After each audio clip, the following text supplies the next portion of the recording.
দক্ষিণ চব্বিশ পরগনার কাকদ্বীপে ঘটেছে এক অদ্ভুত গল্প। স্বামী স্ত্রী মিলে নতুন ঘর বেঁধেছেন বিবেকানন্দ পঞ্চায়েত এলাকায়। ভেবেছিলেন নতুন ঠিকানায় নতুন জীবন শুরু করবেন, কিন্তু ঘর বদলালেও বদলাতে পারলেন না ভোটার তালিকার ঠিকানা। 2002 সালের লিস্টে তাদের নাম থাকলেও নতুন জায়গায় এসআইআর ফর্ম যেন অধরাই। দিনের পর দিন বিএলওদের দৌড়ে দৌড়ে ঘুরে প্রশাসনের অফিসে ছুটে তবুও সমাধান নেই। এখন নাগরিকত্ব হারানোর ভয়ে কেটে যাচ্ছে তাদের প্রতিটি রাত। আর অভিযোগে মুখ খুলতে নারাজ স্থানীয় বিএলও। ঠিকানা বদলেই এমন বিপদ, এ যেন বাস্তবের এক কঠিন গল্প। দেখুন, এসআইআর এর কর্মকাণ্ড শেষের পথে জায়গা কিনে অঞ্চল পরিবর্তন, ফ্যাসাদের দম্পতি দেওয়া হলো না এসআইআর ফর্ম। দক্ষিণ চব্বিশ পরগনা জেলার কাকদ্বীপ বিধানসভার 2002 সালের লিস্টে নাম থাকার সত্ত্বেও ফর্ম ফিল আপ করতে পারল না দম্পতি। বিভিন্ন প্রশাসনের আধিকারিকের কাছে ছুটেও কোনো সমস্যার সমাধান না হওয়ায় ভোটাধিকার হারানোর ভয়ে দিন কাটাচ্ছে। ঘটনাটি দক্ষিণ চব্বিশ পরগনা জেলার কাকদ্বীপ বিধানসভা এলাকায়। উল্লেখ্য, অমল দাস ও আরতি দাস দম্পতি বেশ কয়েক মাস যাবৎ একই বিধানসভা বুধাখালী অঞ্চল থেকে জায়গা কিনে পাশের অঞ্চল বিবেকানন্দ গ্রাম পঞ্চায়েতে গিয়ে বসবাস শুরু করে, কিন্তু ভোটার পরিবর্তন করা সম্ভব হয়নি।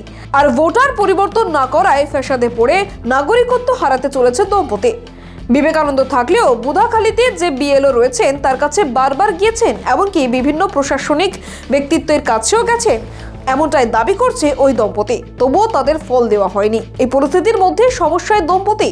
তবে এই বিষয়ে বিএলও কোনো কথা বলতে রাজি হয়নি মিডিয়ার সামনে। কাকদ্বীপ থেকে গোপাল সিলের রিপোর্ট, ডিএন নিউজ বাংলা। আমাদের যখন আমরা তো উকিলরাজা ছিলাম আগে লোকের বারো ভাষায় থাকার পরে ওখান থেকে তো আমরা এখানে দীর্ঘ 4 বছর হয়েছে এখানে জায়গা কিনছি সতীশনগরে, অক্ষনগর। তারপরে এখন আমরা যে এখানে এসেছি সেটা সনাতন খড়ি কিন্তু ভালোভাবে জানে, ওখানে মেম্বার। হ্যাঁ, তারপরে উনি জানে। তারপর উনি আমাকে ডাকছে একদিন, আমরা ফোন করতে বলে তোমরা আসো, তোমরা এসে ফর্মগুলো নিয়ে যাও। তারপরে আমরা উকিল বাজার গেলাম। তারপরে আমার সনাতন খড়িকে ফোন করেছি। সনাতন খড়ি বলে বসে আসতেছি এই কথা কয়ে তারপরে খানিকটা বসার পরে আমাকে খানিকটা ফোন করে বলছে বিওলি বলে তোমার ফোন আমি কেন আগে।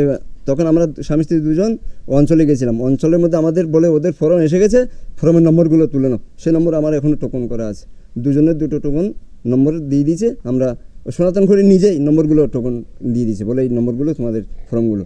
তারপরে এই কথা বলার পরে তারপরে বলে তোমরা বসো। আমরা স্বামী স্ত্রী দুজনে মিষ্টি দোকানে চা পা খাওয়ার পরে তারপরে খানিকটা পরে বলে না তোমাদের ফর্ম দেওয়া মানে এখানে দেওয়া হবে না, বলে তোমাদের এখানে কী আছে। আমি আমরা এখানে প্রতিবারে ভোট দিই। হ্যাঁ, ভোট হওয়ার পর থেকে আমরা এখানে ভোট দিই। হ্যাঁ, ভোট দেওয়ার পরে তারপরে বলে না তোমরা এখানে কী থাকো, ভোট দিলে হবে না। বলে এখানে কী আছে, তোমার কেউ তো নেই, তোমরা কাকদ্বীপে থাকো, কাকদ্বীপ থেকে ফর্ম নেবো। একথা কই আর আমাদের ভোট দেয়নি, ফর্মগুলো দেয়নি। ফর্মগুলো না দেওয়ার পরে বলে তোমরা এতে যাও, বিডিও অফিস যাও। আবার নামখানা বিডিও অফিস আমরা 2 দিন গেছি। উনি বলে না এরকম দেওয়া হবে না। তারপর বিডিও বলে 4 তারিখ পাইনি। আমরা গেছিলাম সনাতন গড়িকে ফোন করি উনি বলছে দেবে, দেবতে বলে তুমি আসো দেবো বলতে ওনার কাছে গেলাম। গেলে বিউলের কাছে ফোন করলো যে ওরা আসছে, বলে তা দেবো বলি কি বললো। ওখানে গিয়ে আমরা অনেকক্ষণ অপেক্ষা করে পরে বলছে যে না দেবো না। বলে কেন দেবে না, আমরা দীর্ঘ এখানে 8-9 বছর ছিলাম, কেন দেবে না? আমরা এখানে আসিয়ে ভোট দিয়ে যাই, এখানে সব কিছু এইখানে, তাহলে আমার জিনিসগুলো ট্রান্সফার হবে না? আমি তো এখানে আসিয়ে ভোট দিয়ে যাবো। বলছে না দেবো না।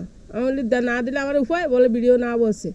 বলি কেন ভিডিও না বলছে? তাহলে আবার ভিডিওর কাছে 2 দিন ছুটছি, দেয়নি নামখানা ভিডিও। তারপর দেয়নি। আমরা এখন কি করব, কোথায় যাব, কি করব দিশা পাইনি।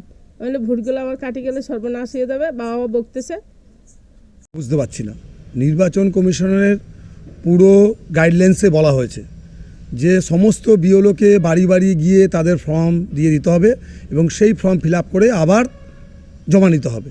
কিন্তু আমরা দেখলাম যে এই অমল দাস আরতি দাস বুধাখালী পঞ্চায়েতের একটা গ্রামে দীর্ঘদিন ধরে বসবাস করতেন, কিন্তু তার পারিবারিক অসুবিধার জন্য সেই জায়গা বসবাস থেকে এখানে এসে বিবেকানন্দ অঞ্চলে বাড়ি করেছেন। কিন্তু এই 2 জন ব্যক্তি ওই বিওলোর কাছে বারংবার যাওয়া সত্ত্বেও তাকে এসআইআর ফর্ম দেওয়া হয়নি এবং সেই অভিযোগ ভিডিও দিয়েও জানিয়েছেন। তার সদুত্তর তিনিরা পাননি। আমাদের কাছে আসার সত্ত্বে আমরা তাদেরকে বলেছিলাম যে আপনারা অনলাইনের মাধ্যমে ফিল আপ করুন। যদি এই অনলাইনের মাধ্যমে ফিল আপের পরে যদি এই ভোটারদের ভোটার অধিকার না থাকে, সম্পূর্ণ দায় ওই বিওলোকে নিতে হবে এবং না হলে আমরা ওই বিওলোর বিরুদ্ধে কড়া ব্যবস্থা নেব, আইনত ব্যবস্থা যা আছে সেই রকম ব্যবস্থা দরকার হলে হাইকোর্ট অবধি এই বিওলোর নামে আমরা করব। এই যে অমল দাস ও আরতি দাস এরা দুশ্চিন্তায় রয়েছে, আগামী দিনে তারা নাগরিকত্ব হারাতে চলেছে।